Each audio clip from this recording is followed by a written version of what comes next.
In this video, I'm going to show you how to use a web-based program for editing your self-portrait photo. All right, so I'm going to go to a web browser and I'm going to type in Pixlr. You may be familiar with Pixlr. It is a web-based, okay, obviously that didn't work.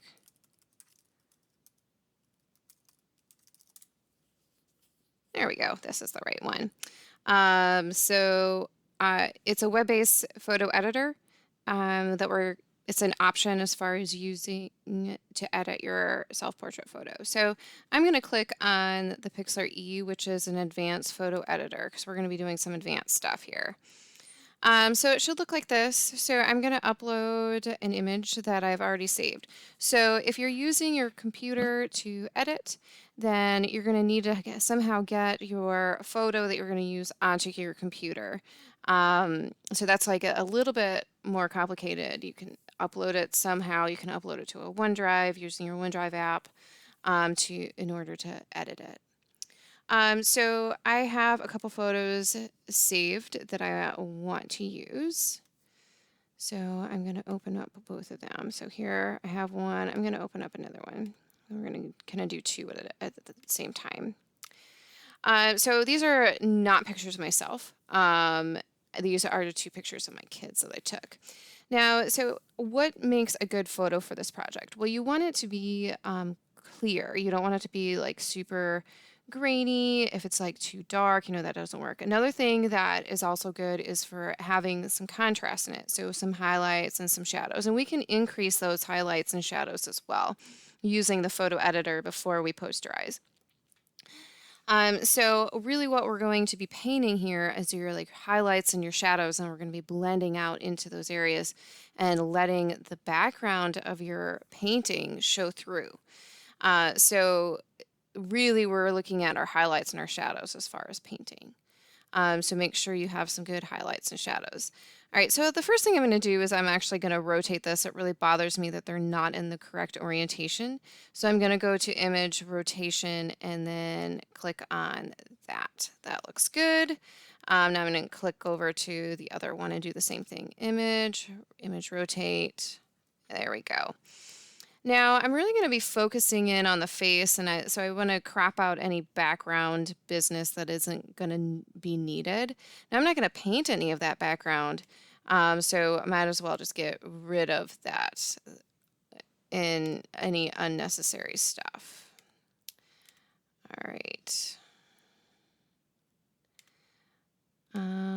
I can't exactly get to here. Okay, there we go, even though the ad's right in my way. So that's the unfortunate thing about web-based programs is that there's always going to be ads. Let's see here, there we go. All right, so I'm going to press enter to save that. So I've cropped out any unnecessary background. So again, this is the crop tool, and it just comes up and you kind of just slide it, and whatever you want to keep, make sure that it's in that frame. All right, that looks good. I'm going to press enter.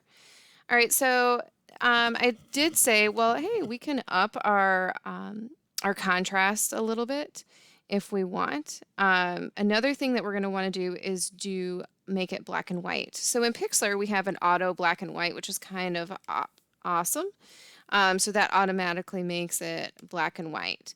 Now I'm going to go in and bring in my highlights and shadows, and that's under adjustment. So I'm going to increase my highlights, and I also am going to increase my shadows a little. Oh, no, increase my shadows a little bit. And that's going to help make certain things pop whenever we start doing the posterizing effect. So I'm going to say apply.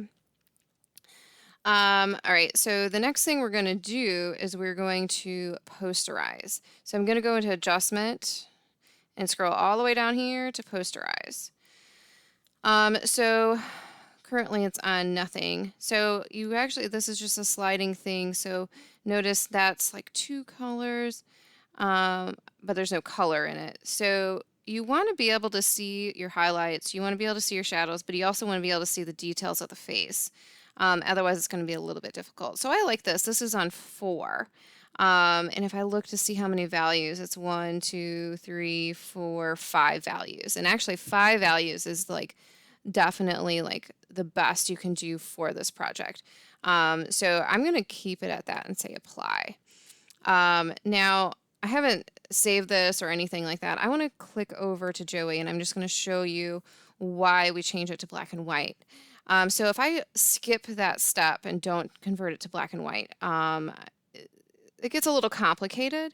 I am going to increase my highlights and shadows. So I'm going to increase my highlights and then go this way on my shadows. Yeah, that looks good. And say apply. All right, so now if I don't do the black and white, the auto black and white, and I go directly to my posterizing, look at what happens. Like, I feel like the colors, now we're just distracted by color. We're not actually seeing necessarily value. And that's going to make our lives a little bit more complicated whenever we start painting.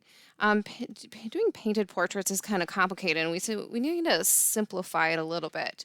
So that's why I want you to convert it to black and white, so we're only seeing value, because we're only going to be painting value whenever we start painting our portraits. So I'm going to just cancel that. I'm going to go to an adjustment and go to auto black and white, and then I can go into posterizing, and it will honestly make my life so much easier whenever I start painting. Again, whenever you're choosing your posterizing levels, it's good to be able to see like the details of the face.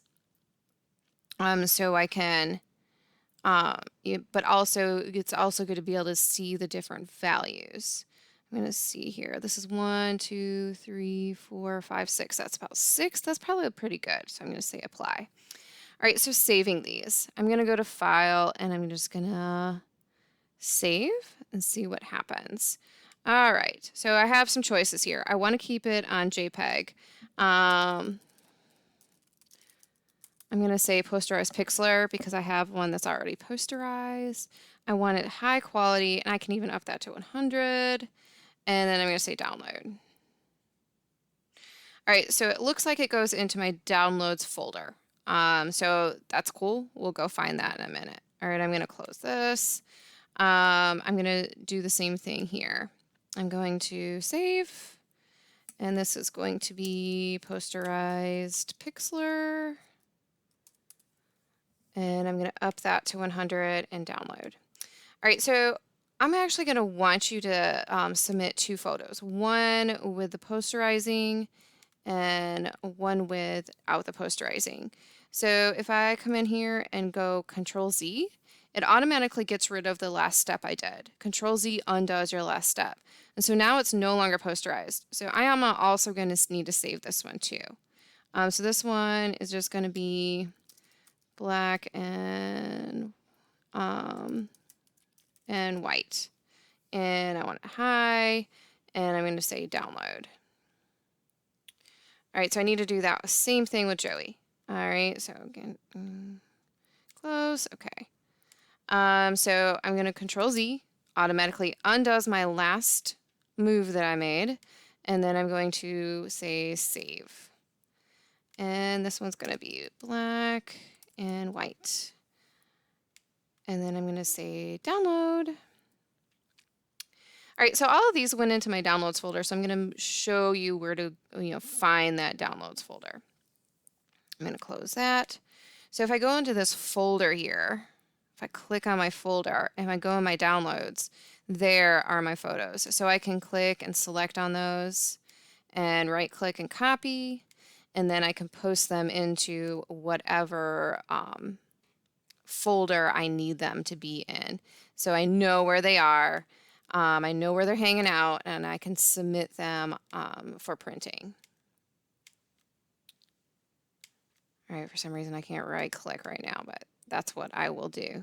Okay, so that is Pixlr.